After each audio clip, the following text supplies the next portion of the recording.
a Republican candidate for president. Dr. Carson, good to see you again tonight. And so, thank you. Let me first ask you that question, whether you think that was the right tone at the right moment from the president and from Hillary Clinton. Certainly not the tone that I would have adopted.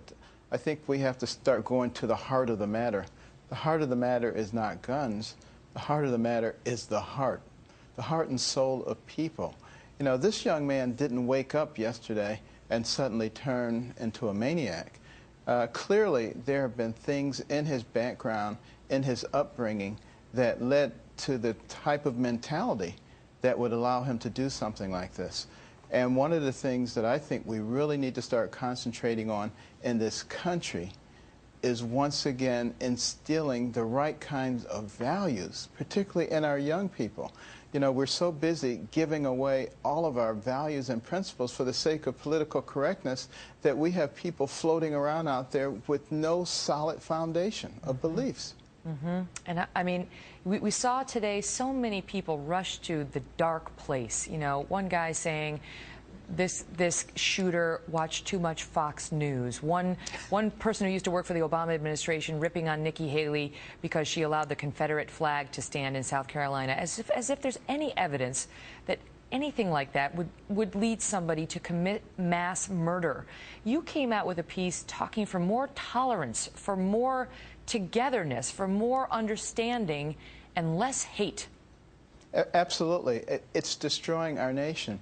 You know, we have a war on women, race wars, income wars, age wars, religious wars, anything you could imagine, we have a war on it, and we're giving people license to hate people who disagree with them, to try to destroy their lives, to even try to destroy them.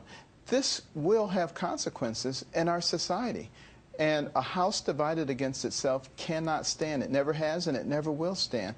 And we have to recognize that this is going to destroy us as a nation just as fast as any of the other factors, and there are multiple of them that threaten to do the same thing. You wrote earlier, with external jihadist forces trying to destroy us, why would we aid them by engaging in self-destructive behaviors stimulated by hate?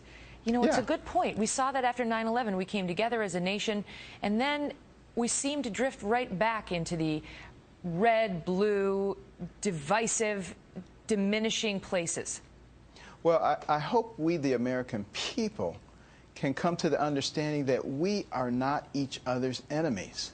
The enemies are those who are stoking the flames of division, trying to divide us into every category and weakening us as a society. You don't have to be all that observant to see what's happening to us. We must wake up, people, and recognize who the real problems are. They are the purveyors of division and hatred within our society.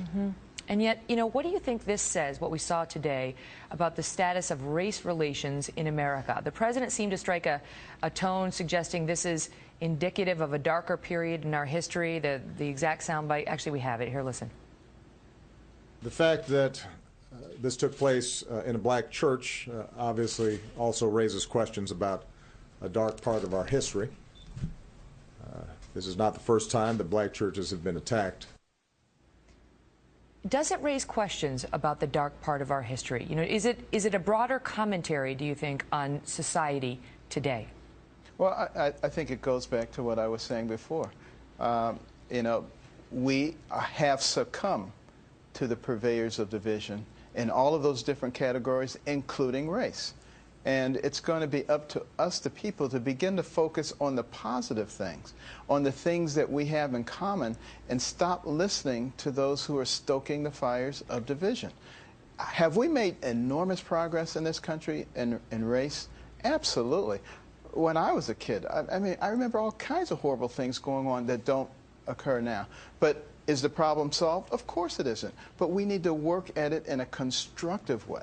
As long as there are people with small minds, you're going to have these kinds of problems. But we cannot generalize and say, because this happened, you know, the whole place is going to pot. And let's be optimistic, and let's look at the ways that we can solve these problems together. Dr. Carson, great to see you. Thank you for being with us on a night like this, especially. Thank you, Megan.